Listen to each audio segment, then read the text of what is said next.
खुरम दस्तगीर साहब, आपने तो पावर मिनिस्ट्री चलाई है, आप बताइए इस वक्त जो पावर सेक्टर की सूरत हाल है, जो प्रेजेंटेशंस दी जा रही हैं उसके अंदर मुझे लगता है कि बहुत सारी मामलात के अंदर हमारे पास करने के लिए गुंजाइश ही नहीं है। कभी फिजिकल कंस्ट्रेंट्स आ जाएंगे, कभी डॉलर की कमी आ जाएगी। क्या करने की ज़रूरत है, क्या कर सकते हैं हम?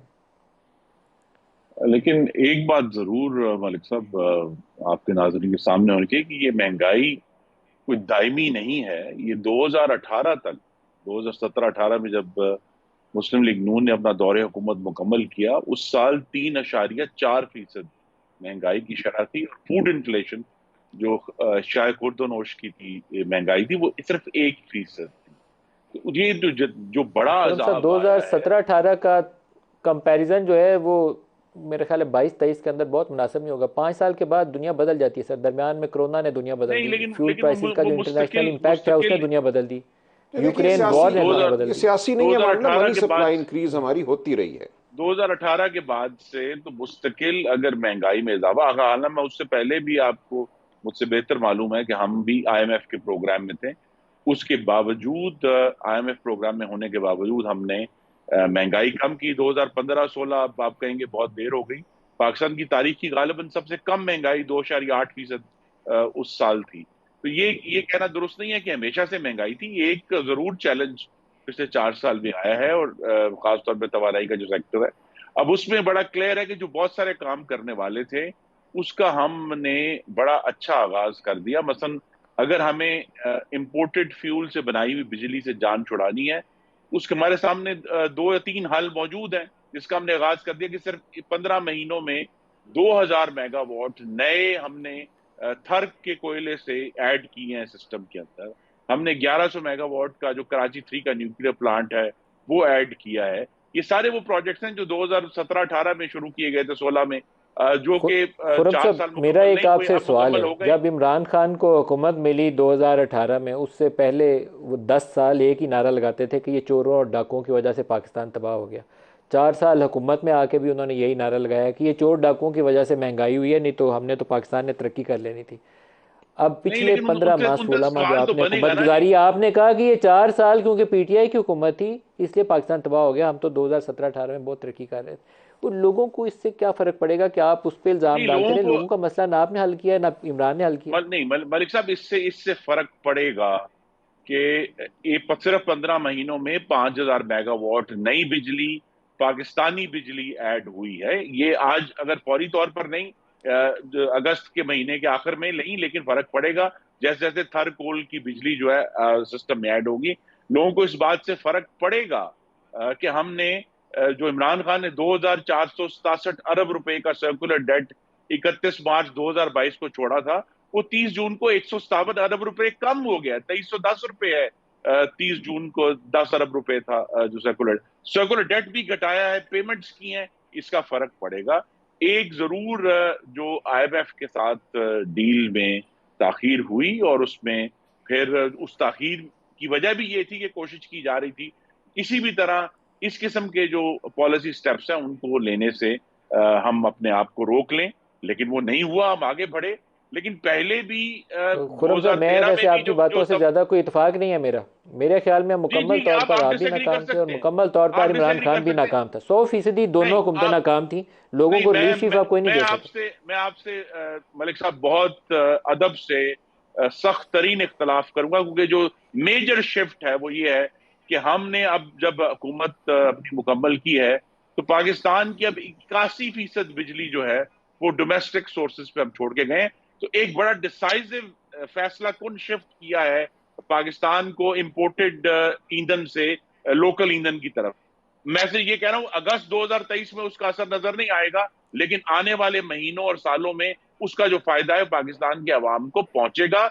और सर, आगे तब जो तक इशू है कोई वो जो जिंदा जो जो रहेगा जो तो देखेगा कि दो उसका दो फ़ायदा दो कब बातें और किसको हैं, मिलता है। मैं दो बातें दोबारा और हैं। राजा साहब को भी इसमें एक शामिल बार कर ये लूँ फैसला अगर कर आपकी लें, इजाज़त हो। हम्म, एक फैसला कर जी लें। या तो ये जो जी। फैसला है कि पूरे मुल्क में बिजली की कीमत एक होगी, उसका तमाम बोझ बिल देने वाले सार्फिन पर पड़ता है।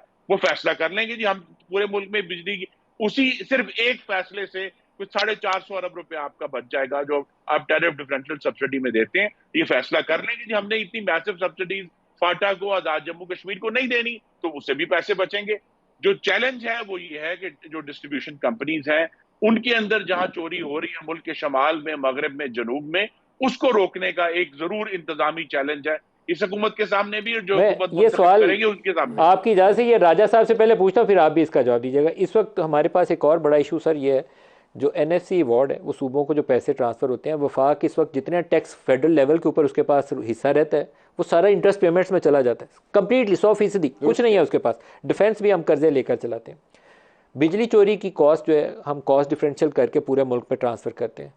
क्यों नहीं हम फाटा वाली और पेशावर वाली कॉस्ट जो है वो जो KP गवर्नमेंट को हमारा हिस्सा जाता है NFC अवार्ड से, उसमें से काटा जाए।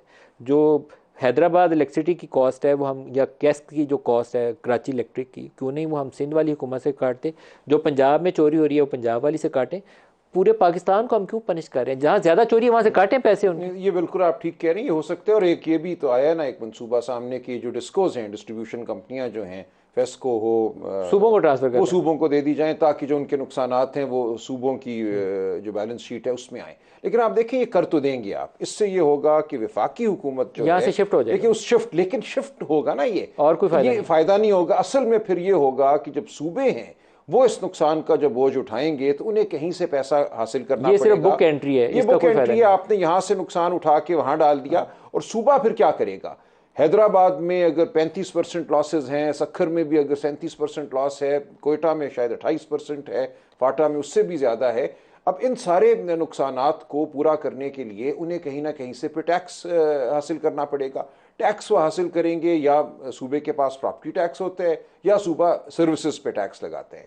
अब जब आप सर्विसेज पे टैक्स लगाने जाएंगे या प्रॉपर्टी पे टैक्स लगाने जाएंगे, तो जो बिजनेस करने की लागत है, एक स्मॉल बिजनेस जिसको हम कहते हैं, छोटे पैमाने का जो कारोबारी है, उसकी कीमत में इजाफा हो जाएगा। जो दुकान वो किराए पे लेगा, या जो वो एक नाई बाल काटता है, वो तो आपके लिए बड़ा मुश्किल होगा उससे टैक्स इकट्ठा करना सूबे की सतह पे। लेकिन ये फिर मंसूबा है कि तमाम किस्म की जो सर्विसेज हैं, क्योंकि हमारा आइन ये कहता है कि सर्विसेज पे जो सेल्स टैक्स है वो सूबे का इख्तियार है। तो जब आप इन चीज़ों पे टैक्स लगाएंगे तो आप ये देखेंगे माशरे में फिर एक तरह से महंगाई पैदा होगी। सर रियल एस्टेट और रिटेल ट्रेड के अलावा आपके पास इस वक्त कोई एरिया बचा ही नहीं है। अच्छा, अब आप रिटेल ट्रेड पे लगा दें टैक्स, ज़रूर लगाएं, लेकिन रिटेल ट्रेड पे टैक्स एक तो था वफाकी सतह पे, वो वफाक ने कोशिश की, बड़ा मामूली टैक्स जो है वो भी दे देने से लोग इनकारी थे कि 3,000 रुपये आप दे दें खुद नॉनली पीछे हट गए, क्योंकि पीछे हट के। देखिए ये है दो तीन मामला, एक तो सूबे और मरकज की सतह पे आपने जो कहा तफावत है,